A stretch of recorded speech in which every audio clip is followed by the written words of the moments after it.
अस्सलाम वालेकुम, welcome to smart word. मैं हूं सहर गफूर। आज हम बात करेंगे मॉलिक्यूलर बायोलॉजी के बारे में, पर्टिकुलरली एग्रीकल्चर सेक्टर में बायोटेक्नोलॉजी किस तरह से इनकॉर्पोरेट कर रही है इस सेक्टर में, एंड ओवरऑल एग्रीटेक किस तरह से हमारे काम आ रही है, क्या दुनिया भर में इनोवेशंस हुई हैं इस सेक्टर में।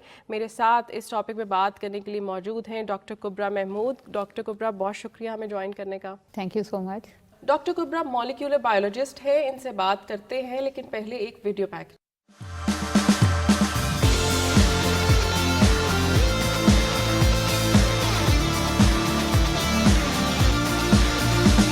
ज़राअत इंसानी बका का बुनियादी जरिया है और बढ़ती हुई आबादी के साथ ग़िज़ाई तहफ़्फ़ुज़ को यकीनी बनाना एक अहम चैलेंज है। जीन एडिटिंग एक जदीद तकनीक है जो फसलों को बीमारियों से महफूज बनाने के लिए इस्तेमाल की जा रही है। इस टेक्नोलॉजी के जरिए साइंसदान मखसूस जीन्स को तब्दील करके पौधों में कुव्वत मुदाफ़िअत बढ़ा रहे हैं, जिससे कीमियाई अद्वियात पर इन्हिसार कम हो रहा है। इसके अलावा जीनियाती तौर पे तैयार करदा सिंथेटिक माइक्रोब्स जमीन की जरखेजी को बढ़ाने में मदद फराहम करते हैं, जिससे पौधों की अफजाइश बेहतर होती है और मिट्टी की सेहत भी महफूज रहती है। इसी तरह लेबोरेटरी में तैयार की गई नबाताती प्रोटीन रवायती ग़िज़ाओं का एक मुअस्सर मुतबादिल साबित हो सकती है। ये मुस्तक़बिल में बढ़ती हुई आबादी के लिए खुराक की पायदार फराहमी में अहम किरदार अदा कर सकती हैं। जदीद ज़राई टेक्नोलॉजीज न सिर्फ पैदावार में इजाफे का बायस बन रही हैं, बल्कि माहौलियाती तहफ़्फ़ुज़ और पायदारी में भी कलीदी किरदार अदा कर रही हैं। जी, आपने देखा दुनिया भर में मॉलिक्यूलर बायोलॉजी के हवाले से काफ़ी तब्दीलियाँ आ रही हैं, नई इजादात हुई हैं इसके अंदर। इसके हवाले से डॉक्टर साहिबा से बात करते हैं। डॉक्टर साहिबा, एक ओवरव्यू लेना हो मॉलिक्यूलर बायोलॉजी में क्या इजादात आई हैं, तो क्या कहेंगी इस पर आप? एक्चुअली मॉलिक्यूलर बायोलॉजी जो है ये बहुत ज़्यादा अहम रोल अदा कर रही है आजकल, चूँकि दुनिया भर का जो मेन तवज्जो है वो एग्रीकल्चर की तरफ से, क्योंकि आजकल बहुत ज़्यादा फूड सिक्योरिटी के हवाले से बात की जा रही है, क्योंकि माल न्यूट्रिशन जो है वो दुनिया में बहुत ज़्यादा बढ़ रहा है। इवन के पाकिस्तान में भी जो है माल न्यूट्रिशन की बड़ी ज़्यादा रेशो है। तो ये सारी चीज़ें जो है ना, ये हमें कंसंट्रेट करवाती हैं कि हम एग्रीकल्चर की तरफ, जब हम एग्रीकल्चर की तरफ आते हैं तो वहाँ पे अब हमें ज़्यादा यील्ड चाहिए, ज़्यादा पैदावार चाहिए, किसी भी क्रॉप की ऐसी पैदावार चाहिए जिसमें किसी किस्म की डिजीज़ ना हो, किसी किस्म की बीमारियाँ ना हो, और वो बहुत ज़्यादा उसके हेल्थ बेनिफिट्स हों। डॉक्टर साहिबा, ये बताइए कि कौन से पर्टिकुलर न्यूट्रिएंट्स हैं जो हमारे फूड में हम लोग कम कंज्यूम कर रहे हैं, जो ओवरऑल आप देखते हैं कि हमारे बच्चों में या हम यंगस्टर्स में वो लैक करते हैं?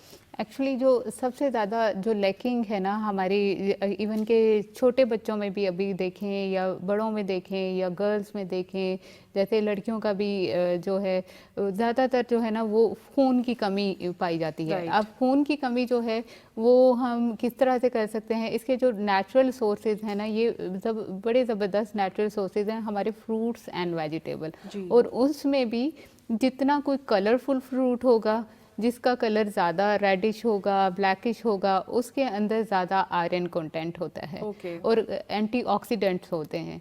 तो वो क्या करते हैं कि हमारी बॉडी को जो हमारी आयरन डेफिशिएंसी है वो हम उससे ओवरकम कर लेते हैं। वो आयरन डेफिशिएंसी जो है हम अपनी बॉडी को फूड से ही वो पूरी करवा सकते हैं। यू मीन कि हमें इनरिच्ड फ्रूट लेने चाहिए जो पर्टिकुलरली आयरन इनरिच्ड हो, and they are mostly in the colourful vegetables. जी, जिस तरह ग्रीन वेजिटेबल्स हो गई, या चुकंदर हो गया रेड कलर का, या रेड कलर के जो हमारे ग्रेप्स हैं, या इस तरह के जो रेड कलर के हमारे फ्रूट्स हैं, उनको अगर हम रेड या ब्लैक, जिस तरह जामुन भी हो गए और इस तरह से, तो अगर हम कंज्यूम करें तो इसके आयरन डेफिशिएंसी के अलावा भी इनके ना बहुत ज़्यादा इफ़ेक्ट हैं हमारी बॉडी में।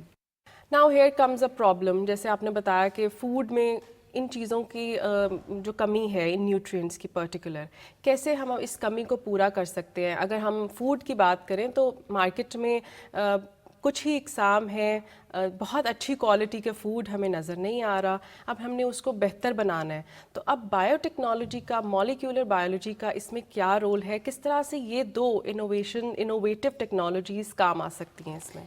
क्या है कि जैसे बहुत से फ्रूट्स हैं जिनकी शेल्फ लाइफ जो है बड़ी कम होती है, या फिर ऐसे फ्रूट्स हैं, एक्चुअली जो बायोटेक्नोलॉजी है ना और मोलेकुलर बायोलॉजी है, ये एक बड़ा अहम रोल अदा करी है। जैसे हम जीन्स की एडिटिंग करके उसकी न्यूट्रिशनल वैल्यू जो है ना, उसकी जो ग़िज़ाई उसकी जो खसूसियात हैं उनको बढ़ा देते हैं। तो इसमें मोलेकुलर बायोलॉजी ये काम करती है। फिर इसी तरह कुछ फ्रूट्स हैं जिनकी शेल्फ लाइफ, या वेजिटेबल्स हैं जैसे टमाटर हो गया, इनकी शेल्फ लाइफ बड़ी कम होती है कि वो जल्दी ही रॉटन हो जाती हैं, ख़राब हो जाती हैं। तो फिर इसमें क्या करते हैं कि उनकी जो शेल्फ लाइफ है कि वो कुछ ज़्यादा अरसे के लिए बग़ैर किसी ख़ास टेम्परेचर में रखे वो ज़्यादा देर तक चलें, और उनके ऊपर डिजीज़ वगैरह या जो बीमारियां हैं या वायरसेस हैं या बैक्टीरियल इन्फेक्शंस हैं, वो प्लांट्स को भी होते हैं, वेजिटेबल्स को भी होते हैं, तो वो ना आए। जेनेटिकली मॉडिफाइड ऑर्गेनिजम्स क्या होते हैं और किस तरह से ये हमारे लिए बेनिफिशियल हो सकते हैं? सिंपलर वर्ड्स में हम जीएमओस को कैसे जान सकते हैं? जी, मैं सादा अल्फाज में आपको बता देती हूँ कि जो जीएमओस हैं, ये जेनेटिकली मॉडिफाइड ऑर्गेनिजम्स हैं, ये ऐसी टेक्नोलॉजी है जिसमें हम जो उनके जीन्स होते हैं उनको मॉडिफाई करते हैं लैब के अंदर, ठीक है। फिर उनको इंसर्ट किया जाता है, और फिर उससे जो प्लांट या जो भी ऑर्गेनिज्म या प्लांट या जो भी बनता है उसके अंदर वो वाली क्वालिटीज़ हम डाल देते हैं जो हमें चाहिए होती हैं। एग्रीकल्चर से रिलेटेड ज़रूरी रिसर्च के अदारे हैं, उन्होंने ऐसी वैरायटीज़ बना ली हैं जो कि सॉल्ट वाली जो नमकीन ज़मीन है उसके अंदर भी ग्रो कर जाते हैं, अगर पानी की कमी हो तब भी वो ये सारी जो हैं ये जेनेटिकली मॉडिफाइड जो वैरायटीज़ बनती हैं उसके ज़रिए ये बनती है। इसी तरह मतलब है कि पर्टिकुलर जो क्रॉप्स हैं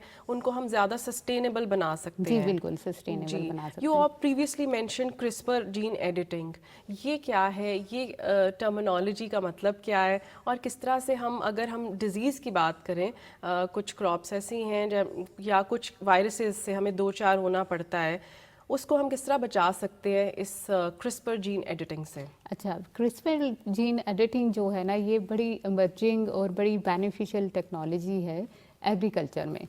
वो इस तरह से पहले ना हम जब इस तरह की जैसे बीमारियों से मुताफ़ियत वाली क्रॉप्स बनाते थे, उसके लिए हम एक कन्वेंशनल ब्रीडिंग सिस्टम करते थे कि एक साल हमने फसल लगाई, फिर दूसरे साल, तो कई साल उसमें सर्फ हो जाते थे, तो वो एक डिज़ीज़ रेजिस्टेंट वैरायटी बनती थी। लेकिन क्रिस्पर केस टेक्नोलॉजी इतनी ज़बरदस्त टेक्नोलॉजी है कि ये हम लैब में ही हम जो हमारे डिज़ायर जीन्स होते हैं उनको हम इन्हेंस कर देते हैं, उसके करैक्टर्स को ज़्यादा कर देते हैं, जो जीन्स हमें नहीं चाहिए होती उनकी एडिटिंग करके हम निकाल देते हैं। प्लांट बेस्ड प्रोटीन्स क्या होती हैं और किस तरह से सिंथेटिकली हम प्लांट बेस्ड प्रोटीन्स को हम लोग बना सकते हैं? देयर इज़ अ टर्मिनोलॉजी जो सिंथेटिक मीट होता है जिसको हम प्लांट बेस्ड मीट भी कहते हैं, वो उसके पीछे क्या कॉन्सेप्ट है, उससे हम क्या बेनिफिट्स ले सकते हैं? जो प्लांट बेस्ड प्रोटीन है या जिसको हम सिंथेटिक प्रोटीन कहते हैं, इसमें दरअसल ऐसा होता है कि इसके जो अमीनो एसिड की प्रोफाइल है हम उसको कंपोज कर लेते हैं जिस तरह के एनिमल के अंदर अमीनो एसिड की अरेंजमेंट हुई हुई होती है। तो उसके जो बेनिफिट हैं वो हम लैब में जो सिंथेटिक प्रोटीन है वहीं से ले जाते हैं। इसका फ़ायदा ये होता है, एक तो हम एनिमल जो हैं उधर से हम मीट नहीं लेते, उसमें क्या होता है कि एनिमल मीट में बहुत ज़्यादा फैट्स होते हैं, कोलेस्ट्रॉल होता है, और जो चीज़ें which is not good for our body. या एग्जैक्टली। और सिंथेटिक मीट में क्या होगा कि वो प्लांट बेस होंगी, उसके अंदर प्रोटीन होगी, फाइबर्स होंगे जो हमारी बॉडी के लिए बेनिफिशियल होते हैं। और दूसरा इसका ये भी है कि हमारी जो इन्वायरमेंटल प्रॉब्लम्स जी हाँ, जैसे डिग्रेडेशन हो रही होती है वो कम हो जाएगी, फिर हमारी जो कॉस्ट इफेक्टिवनेस होती है या सस्टेनेबिलिटी है वो ज़्यादा बढ़ जाती है। राइट, आपने जेनेटिकली मॉडिफाइड ऑर्गेनिजम्स को बहुत अच्छे से एक्सप्लेन किया। मैं आपसे ये जानूंगी कि अगर हम लोग रियल लाइफ एप्लीकेशंस उसकी देखें या बहुत सिंपलर वे में मैं आपसे पूछती हूँ कि मार्केट में क्या ऐसी वेजिटेबल्स हैं या प्लांट्स हैं या पर्टिकुलर फ्रूट्स हैं जो हम कंज्यूम कर रहे हैं जो एक्चुअली जेनेटिकली मॉडिफाइड हैं? जी, पाकिस्तान में तो जेनेटिकली मॉडिफाइड फूड जो है वो यूज़ हो रहा है। हमारी जो अगर हम प्लांट्स देखें जो कि अब काफ़ी ज़्यादा फ्रूट्स सॉरी देखें जो कि अब काफ़ी ज़्यादा मॉडिफाई हो चुके हैं। अगर हम अपने पेरेंट्स से सुने तो वो हमें अक्सर बताते हैं कि पहले सेब जो है वो ऐसा था, अब ऐसा हो जी, गया है। यस। या फिर कई फ्रूट्स के बारे में वो हमें बता रहे होते हैं, तो वो उसमें चेंजेस लाई जा चुकी हैं क्योंकि लेकिन वो चेंजेस जो हैं वो उनके ह्यूमन हेल्थ की बेनिफिट्स के लिए लाई जाती हैं। बिल्कुल, तो लाइक या यू फिर सेड कि पर्सनलाइज्ड हम लोग कर सकते हैं किसी जी कम्युनिटी को एग्जैक्टली टारगेट करते हुए कि इस कम्युनिटी में ये न्यूट्रिएंट कंजप्शन कम है तो हम इसको बढ़ा सकते हैं। प्रिटी पर्ल लाइक राइस हमें चाहिए होता है एग्जैक्टली क्योंकि वो खूबसूरत लग रहा होता है, लेकिन जैसे आपने बताया कि उसमें न्यूट्रिशन वैल्यू कम होती उसमें है। न्यूट्रिशन वैल्यू अच्छा जो वाइट राइस हैं और ब्लैक राइस या कलर्ड राइस कोई से भी वो बिल्कुल एक दूसरे के ना रिवर्स हैं। ओके, उसमें शुगर या ग्लूकोज ज़्यादा होता है। जो कलर्ड राइस हैं या ब्लैक राइस हैं उनके अंदर शुगर जो है वो कम होता है। फाइबर वाइट में कम होता है, ब्लैक में ज़्यादा होती है। प्रोटीन का भी इसी तरह से है। तो इवन के हम अगर फ्रूट एंड वेजिटेबल्स की भी बात करें तो जितने ज़्यादा कलर्ड होंगे, हाँ अगर जी, आप हेल्दी लाइफ गुजारना चाहते हैं तो जितने कलर्ड फ्रूट एंड वेजिटेबल हैं, ग्रीनी लीफ वेजिटेबल्स हैं या कलर्ड वेजिटेबल्स हैं, रेडिश हैं, इस तरह के अगर हम फ्रूट एंड वेजिटेबल अपनी डाइट डाइट में का लें हाँ इंक्लूड करें तो तो ज़्यादा बेनिफिशियल होता है हाँ हमारे लिए। एग्जैक्टली राइट, अपनी कॉन्वर्सेशन जारी रखते हैं, एक छोटी सी ब्रेक लेते हैं। जी नाजरीन, मिलते हैं एक ब्रेक के बाद।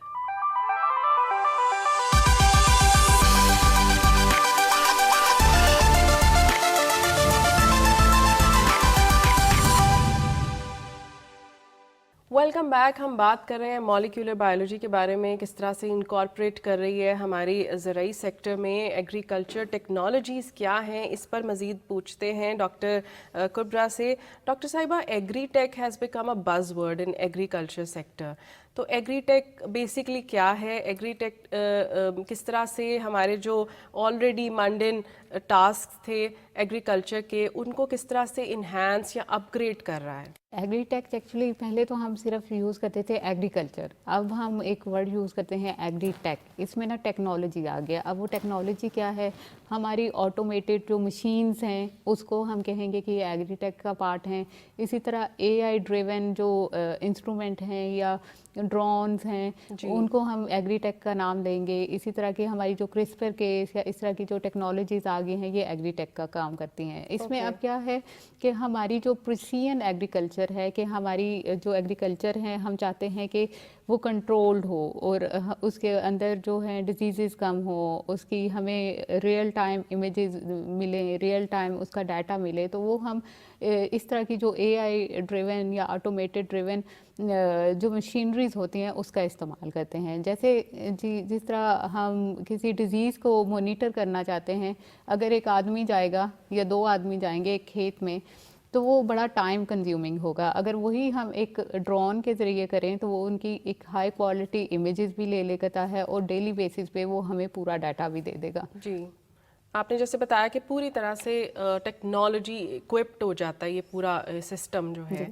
एआई का आपने मेंशन किया, आर्टिफिशियल इंटेलिजेंस किस तरह से आपको डेटा इकट्ठा करके देता है, या आप उस डेटा से या उनकी आर्टिफिशियल इंटेलिजेंस से किस तरह हेल्प ले सकते हैं एग्रीटेक में? एक्चुअली आर्टिफिशियल इंटेलिजेंस ने ना सारी चीज़ों को ना रेवोल्यूशनाइज कर दिया है। अब जिस तरह मैंने आपको बताया कि जिस तरह से यूज़ किया जाता है, रियल टाइम डाटा यूज़ किया जाता है ड्रोन के ज़रिए या जो ऑटोमेटेड रोबोटिक्स मशीन्स हैं अब आ गई हैं, तो वो क्या करती हैं कि वो हमें रियल डाटा दे देती हैं। जब वो रियल डाटा होता है तो उसको एनालाइज भी कुछ ऐसे प्रोग्राम्स हैं जो आर्टिफिशियल इंटेलिजेंस पे चलते हैं, तो वो एनालाइज भी वो एआई जो है वो बड़े कम टाइम में उसको एनालाइज करके हमारे सामने रख देता है।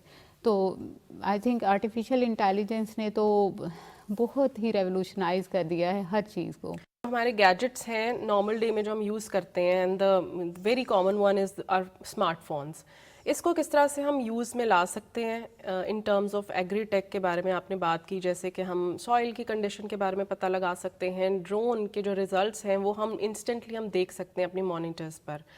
तो इसकी जो ट्रेनिंग है, अवेयरनेस है, वो भी एक चैलेंजिंग है जैसे आपने बताया, but in terms of mobile usages या मोबाइल एप्लीकेशंस का जो यूज़ है वो किस तरह से हम सस्टेनेबल और ज़्यादा इफ़ेक्टिव बना सकते हैं? एक्चुअली अभी भी ना पाकिस्तान में जो है डिफरेंट स्टार्टअप्स हैं या जिस तरह कंपनीज हैं वो ये इंट्रोड्यूस करवा रही हैं और कहीं जगहों पे ये यूज़ भी हो रहा है कि आप जैसे फर्टिलाइज़र है तो आप ना अपने मोबाइल से ना उसकी टाइमिंग सेट कर देंगे कि वो ऑटोमेटेड होता है कि किस टाइम पे कितनी क्वांटिटी में ये फर्टिलाइज़र इस खेत में जाएगा। राइट। तो ये ऑलरेडी चल रही हैं, लेकिन अब जो पुराने हमारे किसान हैं या फार्मर्स हैं जो कि ज़्यादा एंड्रॉयड या इस तरह की मोबाइल भी यूज़ नहीं करना, उनके लिए अगर ट्रेनिंग दिलवाई जाए कंपनीज की तरफ से या जो स्टेक होल्डर्स हैं या गवर्नमेंट है जी, तो वो भी ये यूज़ करते हैं। अब पाकिस्तान में जिस फार्मिंग जो है वो बहुत ज़्यादा